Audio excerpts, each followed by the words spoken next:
What's the biggest thing that the biggest fake as fuck moment that you discovered about yourself? I mean, for me, it was like living my entire life up until my late 20s, early 30s, pretending and just trying to please those around me. And that's really just a trauma response and a safety mechanism that many of us end up having. I was raised in an Indian family, first generation, raised in Canada.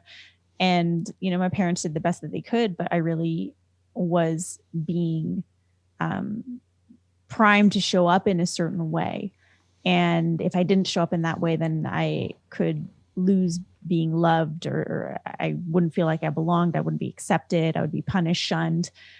And so that for me was my entire journey. And when I realized that was really in 2012, when I had I've had many rock bottoms. So that was one of my rock bottoms. And it was the ending of a very abusive relationship. And I just found myself on the floor crying, and it felt so familiar. And I was like, you know, I've been here before. Actually, I've been here multiple times. And I peeled myself off the floor, and I went and looked in the mirror, and I didn't recognize the woman that was looking back at me. And that was when I realized, you know, like, I keep repeating the same story and ending up at rock bottom, not because of other people, not because of my parents, not because of my exes or the people around me, but because of the choices that I'm making. And if I want to change my life, if I want to experience something different, I need to stop pointing the finger and start looking within and making better choices for myself. And that was a really empowering moment for myself, to take responsibility, to take full responsibility of my life and understand that shit, no one really, I mean, I was an addict at this time. No one was forcing me to drink. No one was forcing me to do drugs. No one was forcing me to stay in these unhealthy, abusive relationships.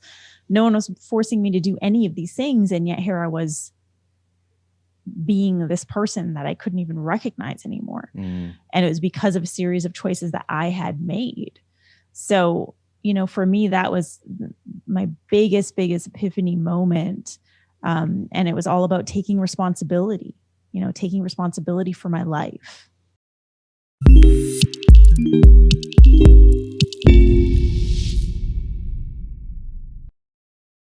How do you think that the world got so weird? I mean, how did it get to how do we allow it to get to this point? Like, as we said, you know, the brainwashing's been happening for a long time, but nobody wants to think that they're part of that. Everybody thinks already probably that they are free, have some sovereignty. So I think there's an element of realizing, of waking up, like, no, actually, holy fuck, I am part of a matrix. And I think that's the most scary proposition for people, right? Because it's scary to admit that, first of all, it's scary to admit that there's something quote unquote wrong. It's scary to admit that we might be, have played a role in this. It's scary to admit that we've let ourselves be brainwashed or indoctrined. No one wants to admit that. You know, there's a level of shame that goes along with that. However, it's baked into everything. It's baked into the education system. It's baked into politics. It's baked into policies. It's baked into rules, regulations, everything. From the moment we come out of the womb, I mean, maybe the first year of our lives, we're kind of allowed to just do what we do. But as soon as we start to learn how to talk, we are shown how to be. We have these expectations projected upon us. Like, this is how you need to show up. This is what you need to say. This is how you need to act. This is how you need to be.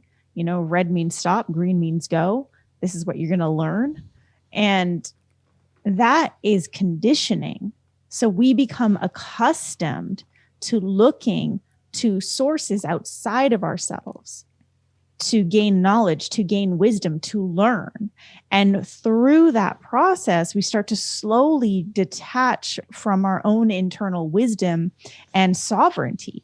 We become dependent on external sources to move throughout our lives. And that's what we need to see. And there's no shame in that. We've all been put through this same systemization. This is how our society has raised us.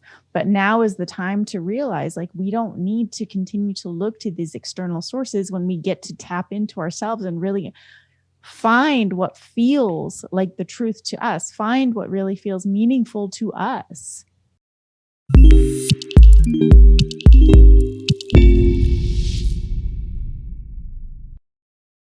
How do people tap into or figure out what is their unique path or their unique weave in the universe? Yeah. I mean, first by uncovering what's most important to you. And this sounds super simple, like really understanding what you value. But for most of us, again, the values have been something that have been projected upon us. We've been told what's meant to be really important to us. So understanding what is actually really important to you, what is it that you value, and that is what you follow. That is what needs to be baked into what you do. For example, for me, integrity is my number one value. So speaking up is a non-negotiable. This is something that I need to do. Sharing the truth is something that I need to do. Speaking up for injustices that I see, that's something that I need to do. That is what's most meaningful in my life. So really uncovering what is most meaningful to you and finding that path, letting that lead you into, the work that you're meant to do, how you're supposed to support humanity in this moment.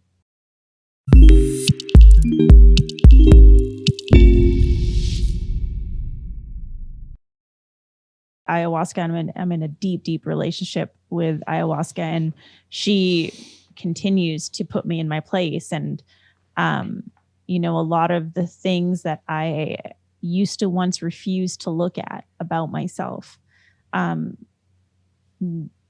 being shown these aspects of myself, like the masks and the hard layers, and seeing all these things as, well, these are the security mechanisms that I've put into place to keep myself safe. That's really all it is. So why would I beat myself up over that? Instead, acknowledge what that is. And, for example, people pleasing. That's something that so many people deal with, but that is a safety mechanism. You do this as a self-preservation technique to keep yourself safe, because at some point in time you were taught that it's not safe to disagree with people, to not please others. And so we start to get into these people pleasing ways in order to keep ourselves feeling safe, to keep ourselves feeling loved and accepted and liked by people. And so we don't need to beat ourselves up over that. We can show ourselves compassion for that and see the wound within, the wounded child, and then decide, well, then if I don't want this, what do I want instead? How do I want to show up instead? And focus on that.